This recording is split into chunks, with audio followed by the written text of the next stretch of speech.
Welcome to this podcast edition of Tech Talk with Craig Peterson. Remember that this podcast is private property. For more information about Tech Talk, visit techtalkwithcraigpeterson.com.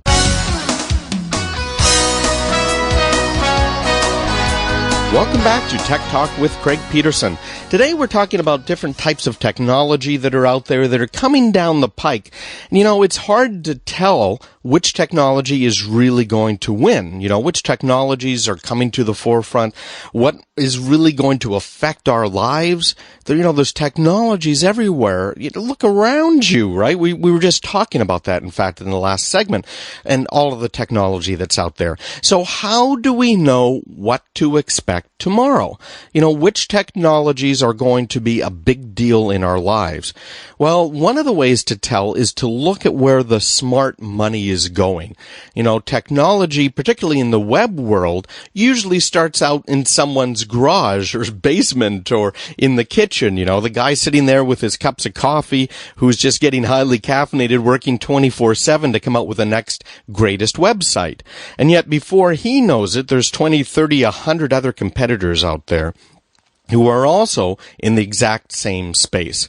Well, what we're starting to see now in a couple of different segments that we're going to talk about right now, which are in social networking, we'll be talking about some of the sites like MySpace and Facebook and some of the other companies and what they're doing out there. But some of these sites and some of these technologies are attracting some real investment money. They've gone through the angel money already. They've gone through some of the VC money, and they're getting into the big venture capitalists and these consortiums and some of the names that you would know out there. So we're going to talk right now with Adrian Bai about some of these types of technologies, about what people are putting their money into, the real smart people out there who are the big time investors. And then what does it mean to us as consumers? What are we going to see? How are we going to benefit? And we will benefit, by the way, from the money that these big investors are pouring into some of these companies. Adrian, welcome to Tech Talk with Craig Peterson. Thanks very much. It's a pleasure to be here.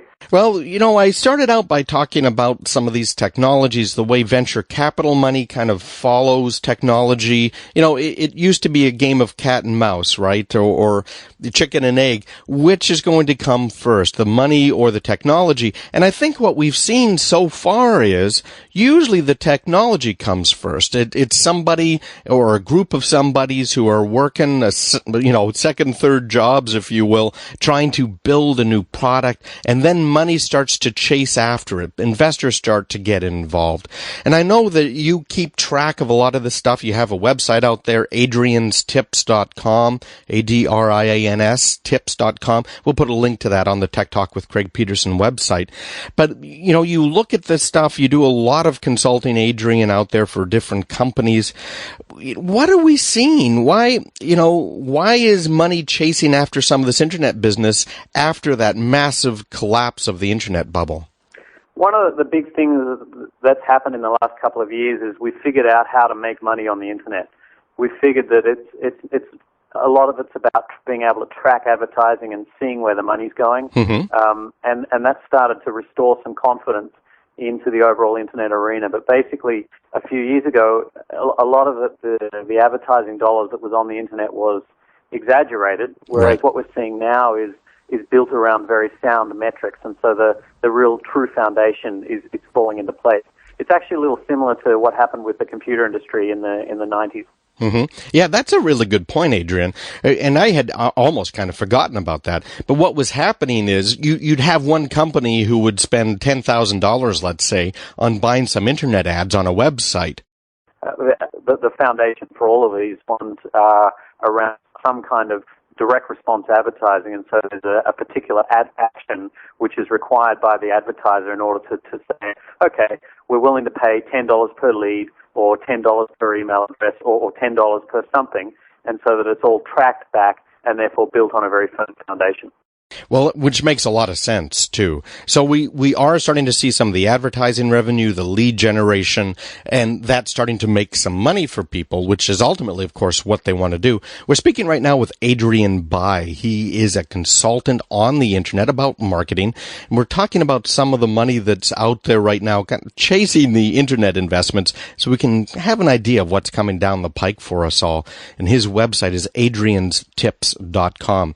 Now, Adrian, I know one of the things that you have kind of isolated as something that's working very well at generating these leads is the whole social networking movement online. Social networking it's a fascinating area. It's only very new, and people are just starting to really figure it out. What's really interesting about social networking is that it's a movement away from the environment of the standard internet where there's not so much trust. You don't really know who's at the other end of that website, to where when you're then working with social networking, and it's users trusting other users. And as advertisers start to work in that environment, I think that's where we're going to see a lot of growth. Social networking, and I've seen some stats out there from some of these sites, like MySpace.com, is absolutely incredible. I've seen numbers saying that as high as 50% of people under the age of 25 have web pages on MySpace.com or just very few other competitors. Right. As a business model, it's a great business model. It's actually an interesting point to that, too, that we didn't really know how social networking was going to shake out. And when Rupert Murdoch came in and invested his $580 million in MySpace, on one side there was a lot of people in the investment community saying that he was insane and that it was going to be lost.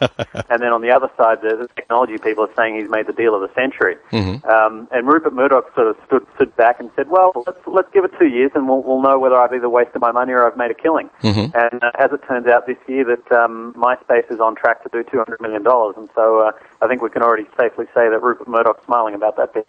Oh, I'm sure. How long ago did he put that money into MySpace? Under a year ago. Oh, it wasn't very long ago. And so he's looking at MySpace. He's put, wow, that's amazing, $500 million. They're looking at making $200 million gross this year, or is that a net number? Their revenues will be $200 million. But the viral, the social networking space is a really good model, it turns out, because as the CPM value, as the value of traffic rises, and so it's becoming worth more money, the traffic itself is generated without any real cost. So the way the business model works is that all of the users are found virally by friends just inviting their friends, and so there's no actual acquisition cost effectively for customers. So your main costs go towards having a small team that manages the technology, building out the site itself and keeping things running. And then the rest of your acquisition costs are basically zero. So you then can sell all this massive amount of advertising, and you generate a huge amount of traffic, where we're seeing MySpace as one of the very top websites in the world. The cost structure on it is just fantastic. Yeah, incredible margins. That's something else. And they're making their money not by people paying for subscriptions, but they're making it on CPM. Why don't you explain what that is? So CPM it's a concept that takes a little bit to understand it, but I'll try and explain it as simply as I can. Basically, across any kind of different media, we want a really simple way to be able to compare things. So let's say if we're looking at a billboard on the side of the road, or an ad on Google on the side when you're doing a search, or a spam email, or a legitimate email, or a banner, or a pop-up, or basically any kind of advertising. We want to be able to say how do we pay for this, and how can we compare it across different media? CPM is the way we do that, and CPM means actually cost per thousand.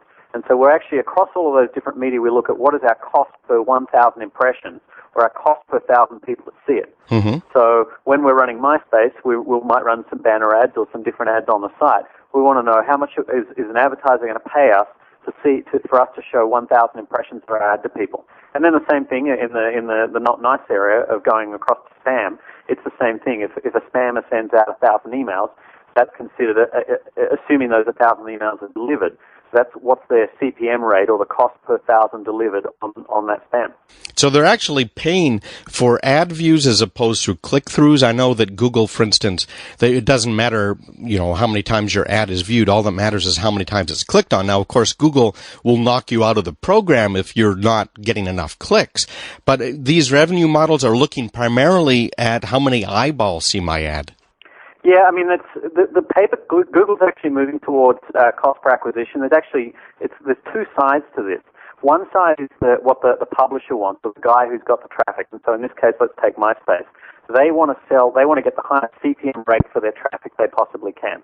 They care about per 1,000 visitors or 1,000 impressions shown, what's the highest amount of money that they can make. Mm-hmm. On the other side, there's the advertiser. And in the past, that's where the advertisers went along, say, for example, in the television world, where they would just say, okay, my ad will be shown on prime time on Friends, and I know that there's going to be a certain number of million people who will see it, and that's going to be enough.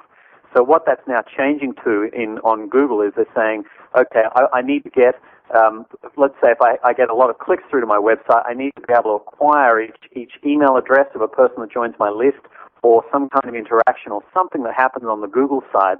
That's what I'll pay for. And so that's what we're moving towards. So on the advertiser side, they're paying per interaction. Mm-hmm. So we have on the one side, again, the publisher's paying per impression, and on the other side, the advertiser's paying per action.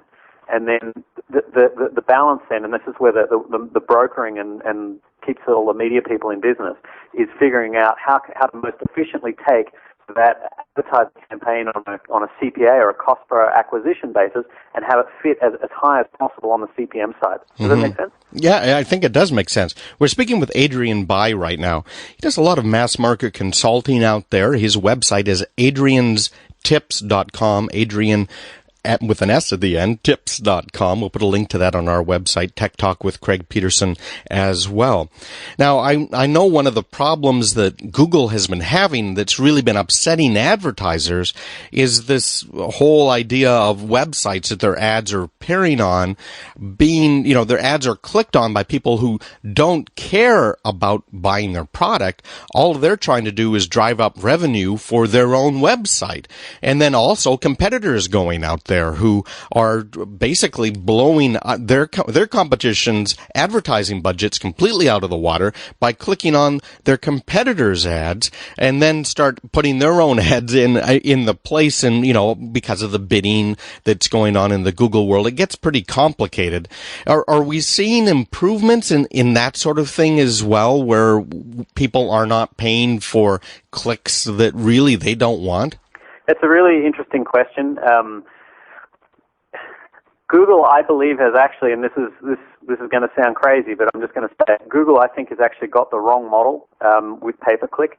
It was the right model for the time because conceptually it's easy for small businesses to understand. Well, we'll pay for a certain number of clicks to our website, and that makes sense. Mm-hmm. It's also it keeps things simple, but for the longer term, what I expect you're going to see is that Google is going to begin running its advertising on a cost per acquisition basis. Mm-hmm. So an advertiser will come to Google and they'll say, well, I have my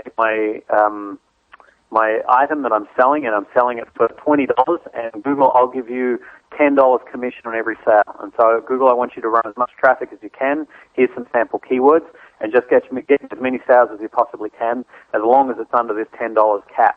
Mm-hmm. And I've thought this for quite probably 6 months or more. I've been wondering about why this hasn't happened. And actually just last week, Google has just announced a CPA program where you can, in fact, start selling things on Google on a cost per acquisition basis. I think this is the future. There's actually a lot of guys out there making a lot of money on arbitrage, where there's an advertiser that's selling their product and they're giving away a $10 or a $20 or a $50 commission, mm-hmm. and they're going running a lot of advertising on Google and pocketing the difference. That kind of arbitrage long term is going to start to go away as Google implements this program, and I think you'll actually see it'll make an impact to Google's overall revenue. Yeah, I think a pretty substantial one too. I know as someone who makes something, I've done a lot of products in the past, designed them and brought them to market. All I care about is actually selling the product. Now, from Google's standpoint, of course, they might get a little concerned about how well the ads are, the marketing, the back end, and, it gets pretty complicated. Well, there's a number of other sites out there that are involved in the social networking. We only have about a minute left here, Adrian. What other things can we expect to be coming down the pike? Should we be, as consumers, looking for some of the big brands to try and get involved more in social networking, trying to pull us into that? What's coming down the road? What I see happening is that the big brands will start to get more involved with the social networking sites, and so they'll pay, say, $5 per interaction for you to go into MySpace and play some kind of a game around their brand. Like Home Depot may have some kind of fun little thing that you can do with some of Home Depot's stuff, and then they'll pay MySpace a certain commission every time that happens. We'll start to see a lot more of that, and that'll be the big brands like Best Buy and Home Depot and all of those kinds of companies. And ultimately, it's going to mean what? Are we going to get inundated even more? Or how are these guys going to get our eyeballs? I guess they expect us to go to the social networking site, and from there, they'll capture our attention.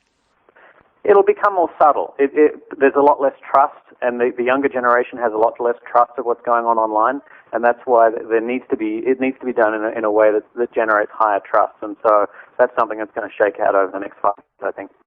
We've been speaking with Adrian Bai. He does a lot of consulting in the mass market online. As you can tell, he knows a lot about what's going on. We've been talking about social networking, some of the sites out there where the big money is going, like MySpace.com, and what it means to all of us. If you want to find out a little bit more about Adrian and what he has to say, by all means, visit his website online at adrianstips.com. That's plural, adrianstips.com. We'll make sure we have a link to that on our site, Tech Talk with Craig Peterson. When we come back, we're going to be talking about a couple of things in the news this week that you need to know right here. We'll be right back.